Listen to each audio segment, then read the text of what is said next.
Praise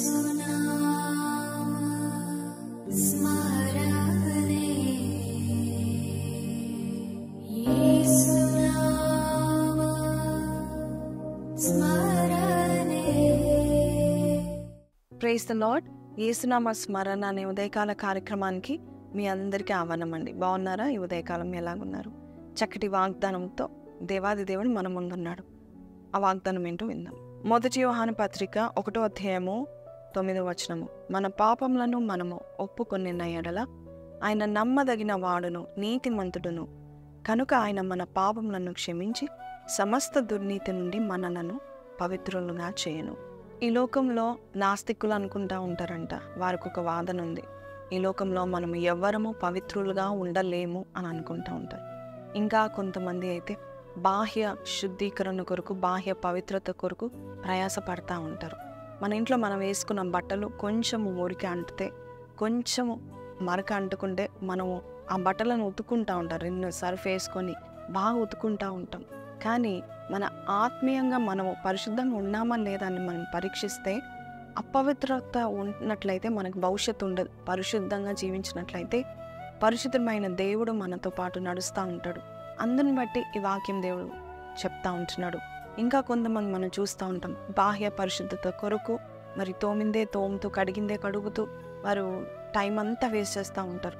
కానీ వారి జీవితంలో ముందుకు వెళ్ళరు. ఎందుకంటే ఆత్మీయంగా పరిశుద్ధంగా ఉన్నామా లేదా పరీక్షించరు. ఈరోజు దేవుడు అంటా ఉంటున్నాడు, ఆ నాస్తికులు అన్నట్టుగాను, లేక ఇహలోకపు మనుషులు, సాధారణమైన వ్యక్తులు బాహ్య శుద్ధత కొరకు ఎదురు చూస్తున్న వారి కొరకు కాదు, మనమందరము దేవుని చేత పిలువబడిన వారు. ఈ మాట నువ్వు వింటున్నావంటే నీవు దేవుని సొత్తు, నీవు దేవుని బిడ్డ. అందుని బట్టే ఈ మాట నువ్వు వింటున్నావు. కాబట్టి నిన్ను పరిశుద్ధపరిచి నీకు ఒక మంచి భవిష్యత్తుని ఇవ్వడం మాత్రమే కాదు, యుగ యుగములకు మరి నిన్ను ఏలేవాడుగా పరిశుద్ధులుగా నువ్వు జీవించినట్లయితే పరలోక రాజ్యంలో నీకు ఒక గొప్ప ఉన్నతమైన స్థానం ఉంటుందని దేవాది దేవుడు చెప్తా ఉంటున్నాడు. ఈరోజు మనము ఈ వాక్యం విన్న తర్వాత, నేను శుద్ధునిగా లేనే, నేను భయంకరమైన పాపాలు చేశానే, లేక నాలో ఎటువంటి పరిశుద్ధత లేదే అని నీవు బాధపడుతున్నట్లయితే ఈ వాక్యం మరొకసారి చదవండి. యోహాను రాసిన 1వ పత్రిక 1వ అధ్యాయం 9వ వచనంలో, ఆయన నమ్మదగిన దేవుడు, మన పాపంను మనం ఒప్పుకొని, ప్రభా అవును ప్రభా నేను పాపం చేశాను, నేను విడిచిపెడుతున్నాను ప్రభా, నీ ఒక్కసారి మరొకసారి నన్ను కడుగుమంటే ఆయన కడగడానికి తన అమూల్యమైన రక్తాన్ని ఆయన చిందించి ఉన్నాడు. అంత అమూల్యమైన రక్తము ఒక్క బొట్టు చాలు నీ యొక్క ప్రతి పాపం నుండి, దుర్నీతి నుండి నిన్ను నీతిమంతులుగా ఎంచడానికి, తీర్చిదిద్దడానికి ఆ ఒక బొట్టు యేసయ్య రక్తము చాలని దేవుడు చెప్తా ఉంటున్నాడు. గతంలో ఎన్ని పాపం చేశామో, ఎన్ని బలహీనతలు మనం కలిగి జీవించామో దేవునికి తెలుసు.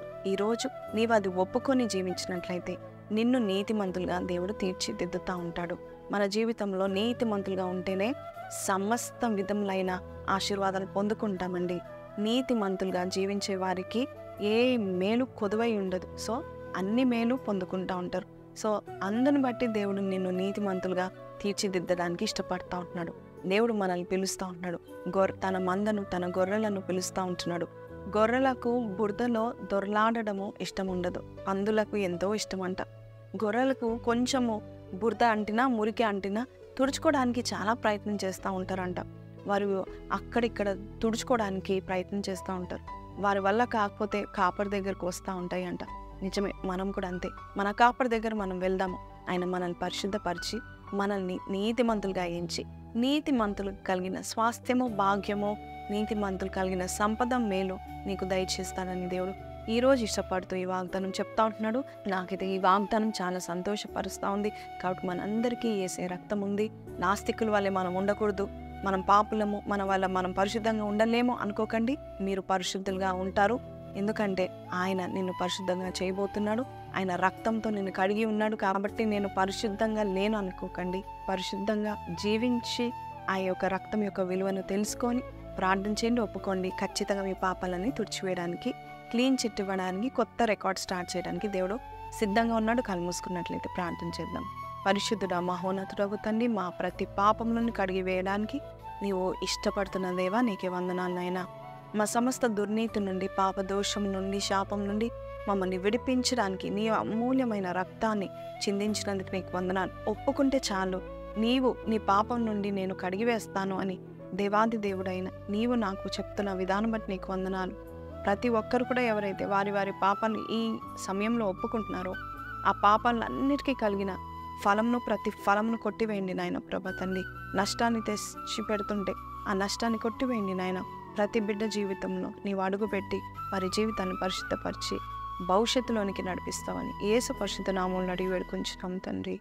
ఆమేన్. సో ప్రైజ్ లార్డ్ అండి. విన్నాం కదండి, యేసే రక్తము మనకి ఇచ్చి ఉన్నాడు. ఆయన మనల్ని ఎంతో విలువగా ఎంచుతూ ఉంటున్నాడు. సో అపవిత్రత ప్రవేశిస్తే మన ఫ్యూచర్ పాడైపోతుంది. కాబట్టి ప్రతి దినము ఎప్పటికెప్పుడు మనము యేసయ్యా నీ రక్తంతో నన్ను శుద్ధీకరించదని ప్రార్థన చేద్దాము. ఆయన నమ్మదగిన వాడు, నీతిమంతులుగా చేయబోతున్నాడు. ఈ వాగ్దానం మీతో మాట్లాడితే కింద కమెంట్లో ఆమెన్ అని పెట్టండి. Like, share and subscribe. See you అండి. Have a blessed day. God bless you more.